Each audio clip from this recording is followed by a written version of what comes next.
कंगना ने कुछ बोला और हमारे लिबरल्स का उतर गया चोला। तो भाई लिबरल तो हम क्यों कहें, वैसे तो पंचमक्कारों का 1/5 अवयव ही तो है लिबरल, और बाकी जो 4 अवयव है वो भी उसमें सम्मिलित हैं। तो क्यों हुआ, कैसे हुआ, क्या हुआ, कब हुआ, तो पता करते हैं। सब्सक्राइब कर लीजिए और जाकर डिस्क्रिप्शन में हमें सपोर्ट कर सकते हैं और हमारे सोशल मीडिया हैंडल्स को फॉलो कर सकते हैं।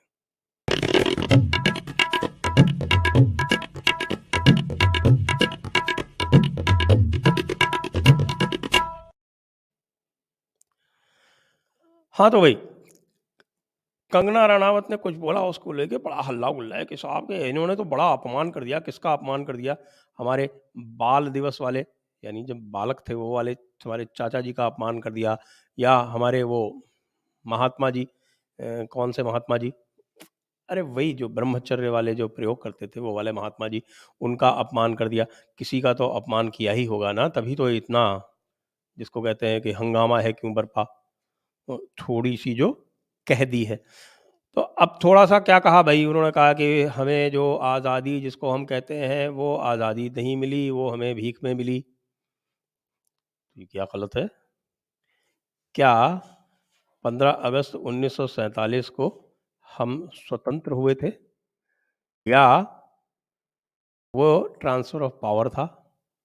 आप लोगों को इतिहास का ज्ञान तो है ही, आप लोग सब जयपुर डायलॉग से प्रबुद्ध दर्शक हैं। आप सब जो हैं, मेरा विचार ऐसा है कि जो सामान्य लोग हैं, नॉन जेडी, उनसे तो अधिक आपका ज्ञान है। तो आपको फिर से मैं याद दिलाता हूँ, हमने इसके ऊपर एपिसोड्स भी किए हैं। अनुज धर साहब के साथ एपिसोड्स की होंगी, वो आपको ध्यान होगा कि उन्होंने इस तथाकथित आज़ादी के बारे में क्या बोला था। हमने आपको राम मनोहर लोहिया की जो पुस्तक है, वो आपको विभाजन के गुनहगार, वो एक पुस्तक है, उसके बारे में भी आपसे हमने यहाँ चर्चा की हुई है। और अनुज दर्जी की पुस्तक के बारे में तो की हुई है, अनुज दर्जी से स्वयं से की हुई है।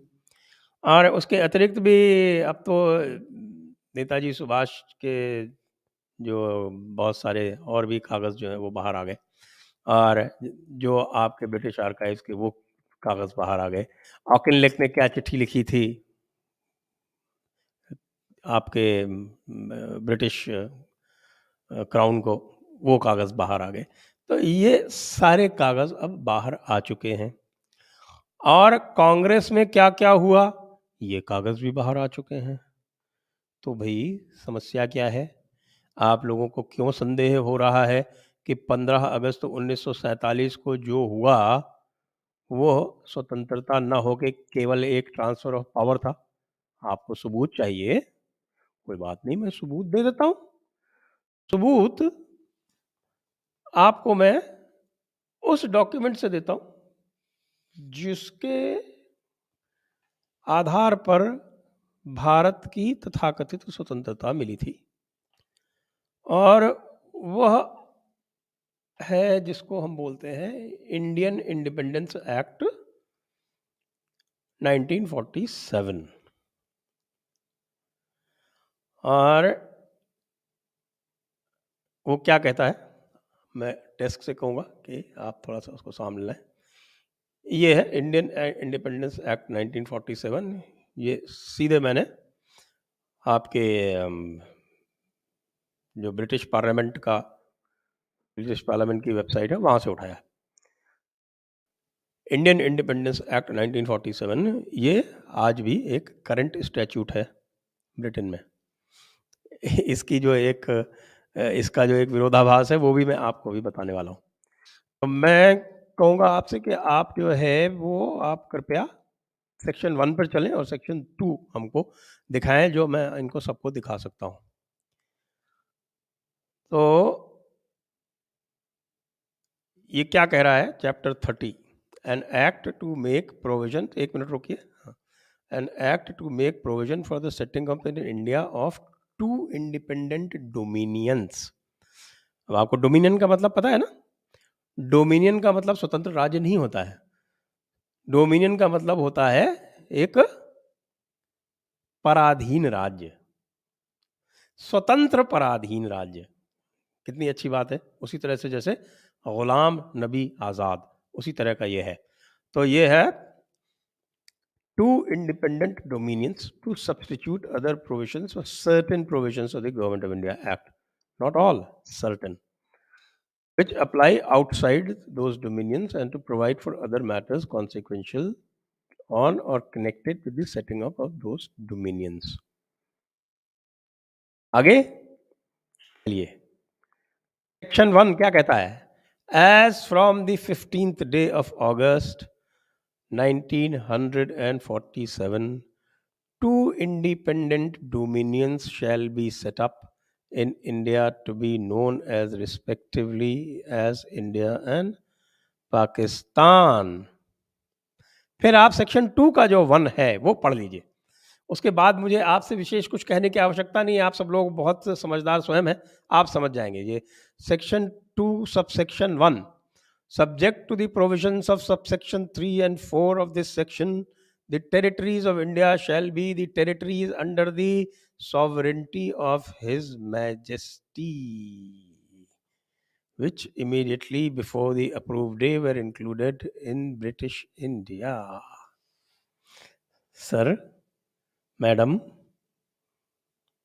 मोहतरम, मोहतरमा, आप अब हमें ये बताएं कि आपको क्या संदेह रह जाता है कि 15 अगस्त 1947 को क्या हुआ था? क्या लिखा है इसमें कि which shall be under the sovereignty of his majesty the king. His majesty का मतलब द किंग ऑफ ब्रिटेन। तो इंडियन इंडिपेंडेंस एक्ट 1947 ये कह रहा है कि वो तो आपके हिज मैजेस्टी की सॉवरेंटी के अंतर्गत आपको एक डोमिनियन बना दिया गया। इसके बाद फिर लोगों ने और भी कागज़ आपके साथ साझा कर दिए हैं। आपने देखा ही होगा, मैंने स्वयं ट्वीट पर साझा किया था कि किस प्रकार से जब चक्रवर्ती राजगोपालाचारी को गवर्नर जनरल बनाया गया तो हर मैजेस्टी तब हो गई थी, तो उनके तरफ से हर मैजेस्टी थी नहीं, सॉरी, हिज मैजेस्टी थे, तो हिज मैजेस्टी की तरफ से आदेश आया कि गवर्नर जनरल हम अभी his majesty is please to appoint governor general in place of the earl Mountbatten of Burma और उनके टाइटल्स वगैरह। तो भाइयों एवं बहनों, अगर प्योरली लीगल व्यू से देखा जाए तो इंडिपेंडेंस तो नहीं मिली, सॉवरेंटी तो हिज मैजेस्टी की थी 15 अगस्त 1947 को। तो ये 15 अगस्त को इंडिपेंडेंस डे क्या मनाया जाता है? किससे इंडिपेंडेंट हो गए हम? और तो और तुर्रा ये नहीं है, तुर्रा ये है कि भाई हमारे कांग्रेसियों ने बड़े चुपचाप तो भारत का विभाजन स्वीकार कर लिया। भारत का विभाजन कैसे स्वीकार कर लिया, उसके बारे में मैं आपको राम मनोहर लोहिया जी की पुस्तक विभाजन के गुनहगार, उसके बारे में पहले ही बता चुका हूं कि किस प्रकार से पूरी कांग्रेस को बड़ी जल्दी थी कि हम थक गए लड़ते लड़ते, मैं लड़ने का मादा नहीं है, अब ये हमको चुपचाप देने को तैयार हैं, तो इनकी शर्तें मान लो, भारत पाकिस्तान का विभाजन कर दो, भाड़ में जाने दो, जो हमारी जो प्रजा है वो मरे या जिए उससे हमें कोई लेना देना नहीं है, हमें तो भीख में मिला हुआ भारत चाहिए, भले ही वो एक टुकड़ा ही क्यों ना हो केवल। तो फिर कंगना रनावत क्या गलत कह रही है भाई? क्या गलत कह दिया कंगना रनावत ने? क्यों नाराज हो कंगना से? ये भीख नहीं होती तो इसके अलावा भीख क्या होती है और क्यों करके गए ये सबको पता है। जनरल ऑकिनलेक ने अपने पत्र में क्राउन को यह कह दिया था कि यहाँ पर अब आज़ाद हिंद फौज के बाद से जो घटनाएं हुई हैं तो 1857 जैसी यहाँ पर स्थिति बन गई है। यदि हमें भारत को अपने हक में बनाए रखना है, अपने नीचे बनाए रखना है, तो मुझको 10 लाख यूरोपीय सैनिक चाहिए। I need 10 lakh European soldiers. 10 lakh कहाँ से लाते? जब सेकेंड वर्ल्ड वॉर में कोई 22-23 लाख तो भारतीय सैनिक थे जो गए थे, कोई 80-90 हज़ार मारे गए, तब जाके सेकेंड वर्ल्ड वॉर में ब्रिटेन जीता था। तो भारतीय सैनिकों के ऊपर से तो विश्वास उठ चुका था आज़ाद हिंद फौज के बाद से। ये सर्वमान्य तथ्य है, सब जानते हैं इसको। और इसके बारे में जैसा हम जानते हैं कि क्लेमेंट एटली जब आए थे 1956 में कलकत्ता में, और वहाँ पर उस समय जो ऑफिशिएटिंग गवर्नर थे जस्टिस बनर्जी, और उनसे जो बात हुई थी, तो उनको जब पूछा गया था कि भई ये आपने इतनी जल्दी क्यों की भारत को छोड़ने की? तो उन्होंने कहा कि we had lost control over the Indian army because of the Azad Hind Fauj and because of Netaji Subhash Chandra Bose. हमारा उन फौजों पर अब नियंत्रण जो था वो संदिग्ध हो गया था। फिर उन्होंने पॉइंटेडली पूछा कि उसमें महात्मा गांधी का क्या रोल था? तो क्लेमेंट एटली ने मुस्कुरा के कहा, मिनिमल, यानी न्यूनतम, ना के बराबर। तो ये किस चीज़ की ये आप ये लेके बैठे हुए हैं कि साहब कि हमारे खड़ग बिना ढाल वाले जो महात्मा जी थे, उन्होंने आपको आज़ादी दिलवा दी। ये आज़ादी थी क्या? लाखों लोगों का कत्लेआम हुआ, ये इसको आज़ादी कहते हैं? यदि आप अड़ के खड़े हो जाते इस मुस्लिम लीग के इन दरिंदों के सामने, मुस्लिम लीग नेशनल गार्ड के बदमाशों के सामने, यदि ये स्वयं क्या बोलते हैं इसको, स्वयंभू महात्मा यदि यही कह देते कि आप लड़ने के लिए तैयार हो जाइए, तो पूरा देश सड़क पे आ जाता, किसी हालत में देश का विभाजन नहीं होने थे। और आज जो भारत की जो स्थिति है, और भारतीय विशेषकर हिंदू में जो एक कायरता की प्रवृत्ति का संचार हुआ है पिछले 70 सालों में, वो भी नहीं होता। हिंदू एक बिल्कुल आत्मविश्वास से भरा हुआ एक व्यक्तित्व होता, और किसी भी प्रकार किसी से डर के भीरुता में, कायरता में पीछे नहीं हटता। ये भीरुता, ये कायरता, ये कांग्रेस की देन है। और उसके बाद फिर लेफ्टिज्म, मार्क्सिज्म, कम्युनिज्म, ये भी कांग्रेस की देन है। तो भाई ये जो बात कही, ये बिल्कुल सही और भी है। मैं आपको एक और चीज़ बता देता हूँ। ये टेक्निकल लीगल पॉइंट है, इसके ऊपर भाई लोग विचार कर लें। कोई आप लोगों की जो कोई इसके ऊपर जो प्रतिक्रियाएँ हों, वो भी आप लिख के हमें भेज दें। ये है कि 1947 के बाद में जो भारत का निज़ाम बनता है, जो भारत की सरकार बनती है, भारत का जो राज्य होता है, वो है कॉन्स्टिट्यूशन ऑफ इंडिया। 1947 से 1950 तक भारत का कॉन्स्टिट्यूशन था government of India act 1935, read with Indian independence act 1947। ये कहाँ के एक्ट थे? ये ब्रिटिश पार्लियामेंट के एक्ट थे। अब आप ये बताइए कि एक ब्रिटिश पार्लियामेंट का एक्ट जो है, उसको निरसित यानी रिपील कौन करेगा? ब्रिटिश पार्लियामेंट का एक्ट है ना, तो रिपील कौन करेगा? British parliament. अब मैं आपको भारतीय संविधान का आर्टिकल 395 पढ़ के सुना देता हूँ। वह भारतीय संविधान जो 26 जनवरी 1950 को लागू हुआ।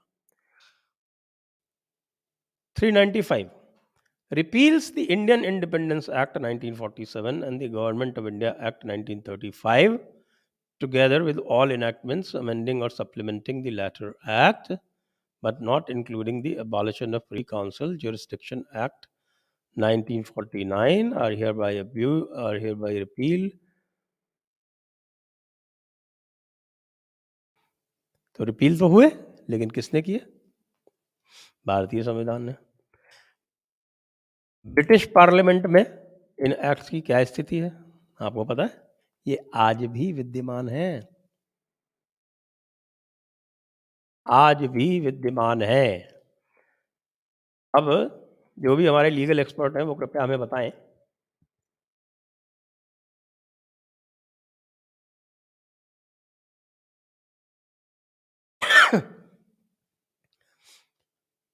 कि जिस एक्ट के तहत हम कहते हैं कि हमको आज़ादी मिली,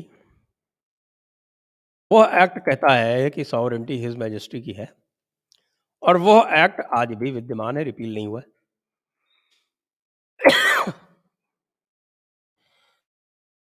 हम क्या मानेंगे? आप जवान लोग हैं ना जो कंगना रनावत को क्रिटिसाइज़ कर रहे हैं, मैं उनसे भी पूछ रहा हूँ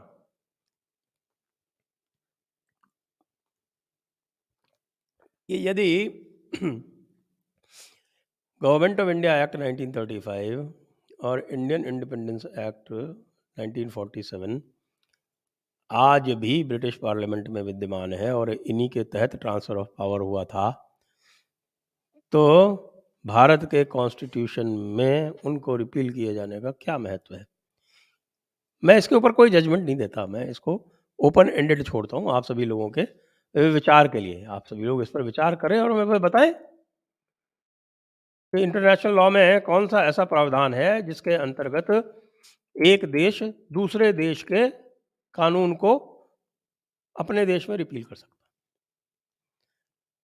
क्योंकि इसमें ये भी नहीं लिखा कि to the extent it applies to India, to the extent या कुछ कोई नहीं, वो उसको रिपील कर दिया। जानते हुए कि रिपील नहीं कर सकते, फिर भी रिपील कर दिया। अगर आपको एक टेक्निकली भी बताऊँ मैं आपको कि आज आप तो आज भी ब्रिटिश क्राउन के नीचे हो, तो आप क्या कहोगे? मुझको कहोगे कि मैं पागलपन की बातें कर रहा हूँ ये? भाई मैं तो आपको प्रावधान दिखा रहा हूँ ना, आप ही बता दो। आप कहीं से इसके इंटरप्रिटेशन के रूल होते हैं, आपने अगर लॉ पढ़ा होगा तो आपको पता होगा कि ये लीगल इंटरप्रिटेशन के रूल्स होते हैं। उन रूल्स के हिसाब से आप मुझे बता दो। फिर एक जो बहुत बड़ा प्रश्न होता है कि साहब ये तो मैंने आपको लीगल बता दिया, मैंने तो आपको कॉन्स्टिट्यूशनल पोज़ीशन बता दी, लीगल बता दी, लेकिन दिमागी तौर से आप क्या हुए? आपने आपका कॉन्स्टिट्यूशन पढ़ा है? आपका कॉन्स्टिट्यूशन पढ़ लीजिए आप अच्छी तरह से, वो कॉन्स्टिट्यूशन में मुझे बता दीजिए कि उसमें भारत की क्या है?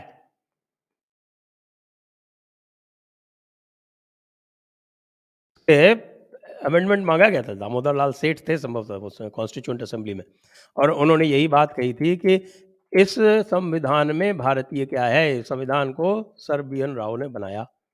Sir B N. राव जो थे वो नेहरू जी के बहुत करीबी थे। Sir B N. राव ने बनाया, सर बी.एन. राव को कॉन्स्टिट्यूशनल एडवाइज़र अपॉइंट किया, कॉन्स्टिट्यूशनल एडवाइज़र बना के उनका जो ड्राफ्ट था, वो संविधान सभा के सामने रखा गया। उसकी ड्राफ्टिंग कमेटी ने उसमें कुछ छोटे-मोटे चेंजेज़-वेंजेज़ करके उसी ड्राफ्ट के ऊपर पूरी कॉन्स्टिट्यूएंट असेंबली में बहस होती है।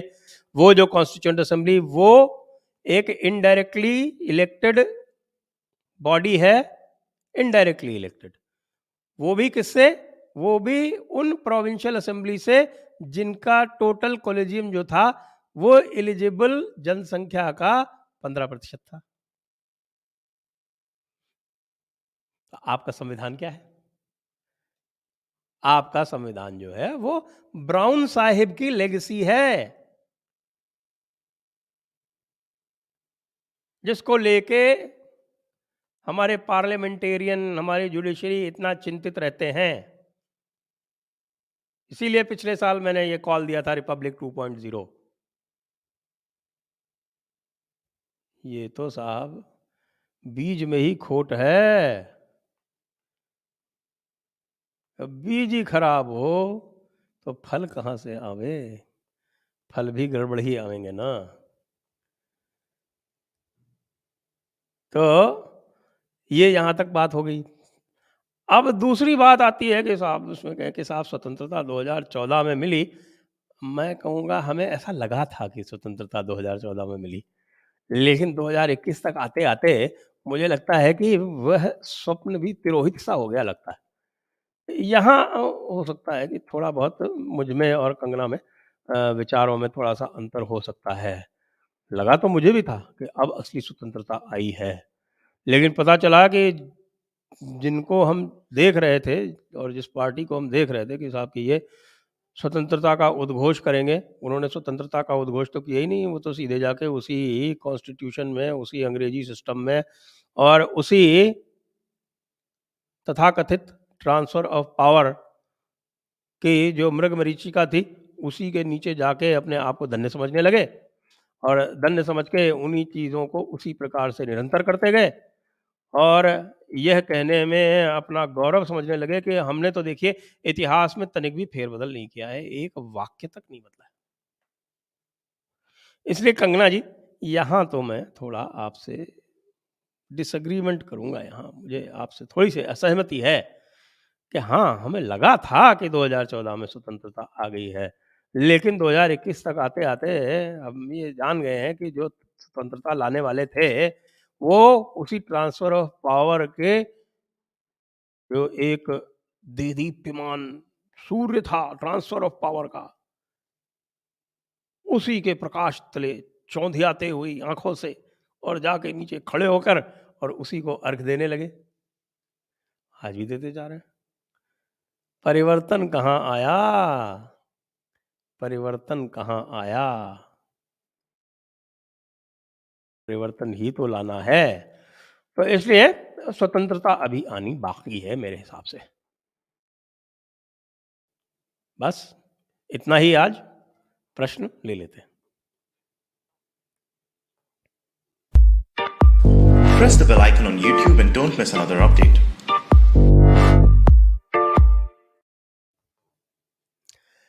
Vipin Sahu ji, who first coin term Hindutva, Savarkar और अरबिंदो? ना दोनों ने ही नहीं किया। वो एक चंद्रकांत बसु थे, 1892 की बात है संभवतः, उनके द्वारा सबसे पहले ये शब्द उपयोग में लाया गया था।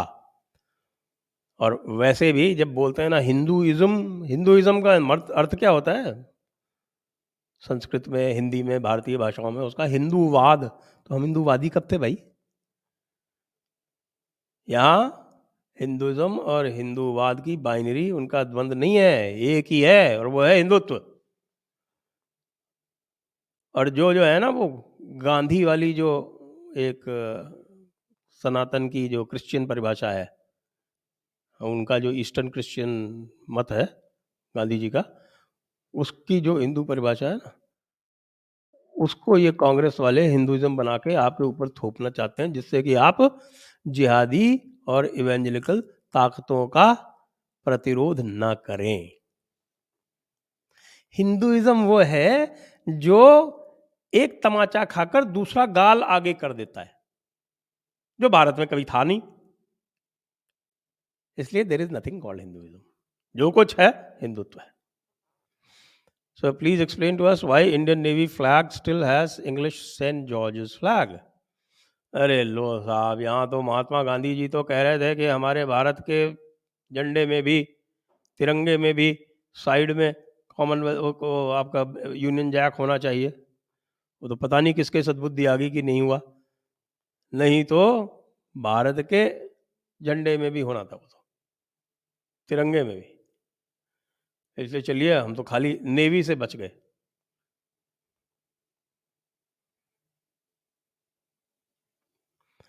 गौरव गर्ग, सर ब्रिटिश कुछ भी लिखे, हमें तो इंडिपेंडेंस मिली ही है ना, ब्रिटिश का क्या इंटरफेरेंस रहा 1947 के बाद भारत में? 1969 तक तो ब्रिटिश इंटेलिजेंस को रिपोर्ट करती थी हमारी इंटेलिजेंस। क्या बात कर रहे हो आप? पता कर लो, आप ऑफिशियल डॉक्यूमेंट्स है, हर चीज में तो ब्रिटिश का दखल था। और ब्राउन साहब का जब ब्रिटिश हटे तो यूएस का हो गया। पहले तो इंदिरा गांधी तो चली गई यूएसएसआर के कब्जे में, फिर बाद में तो फिर यूएस के कब्जे में। यानी कि स्वतंत्रता तो हमारी मानसिक रूप से कभी हुई ही नहीं। हम सोच रहे थे कि 2014 में हो गई, लेकिन अभी जो दिख रहा है उसमें भी हमें निराशा ही मिल रही है। सत्यनारायण वेंकट सूरी नंदूरी, नमस्कारम, is this the reason why VT is not being replaced for our airlines registration? You could say so. It is still Viceroy's territory. Absolutely, you got it.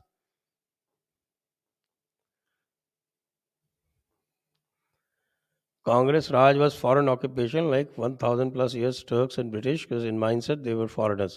I agree. Real independence was 2014. Now we need the Republic 2.0. Well, you could say, I mean, I also thought real independence was 2014. But the evidence is becoming more and more sketchy. Next. What, 1947 an opportunity missed for Hindus? Yes, it was. It was a terrible opportunity missed. All Gandhi had to do was to give a call for Hindus to rise up. They were ready. but they were not provided the leadership. Had Netaji Subhash or somebody been there, then they would have provided the leadership, and the Hindus would have taken all of the Indian subcontinent. एक बार कंगना को ही बुलाइए आपके channel पे। साहब हमने संपर्क तो कई बार किया, उनके डायरेक्ट उनसे बात होती नहीं, उनकी कोई मैनेजर है और बड़ा मुश्किल काम है। संजय जी, कवि भूषण ने हिंदू शब्द का उपयोग शिवाजी महाराज के बारे में उनके ही समय कविता में लिखा था। छत्रपति शिवाजी महाराज के राज्याभिषेक में भी हिंदवी स्वराज्य का उल्लेख है। हाँ है, बिल्कुल बिल्कुल, तो कहते हैं हम हिंदवी स्वराज्य। शिवाजी तो हिंदू पद पातशाही के ही तो नायक थे। 2014 के बाद फिर धोखा हुआ हमारे साथ। देखते हैं, अभी इतनी जल्दी निर्णय पे ना पहुंचे, लेकिन जो भी दिख रहा है वो बहुत आशाजनक नहीं है। और ये इंडिया इन 2030 थीम है हमारे जयपुर डायलॉग्स 2021 की, जो दिसंबर 1 से दिसंबर 5 तक आपके समक्ष रहेगा। इसमें कई मूर्धन्य चिंतक, विचारक, लेखक इत्यादि आपके सामने रहेंगे। इसी के साथ एक और प्रश्न आ गया, बताते हैं।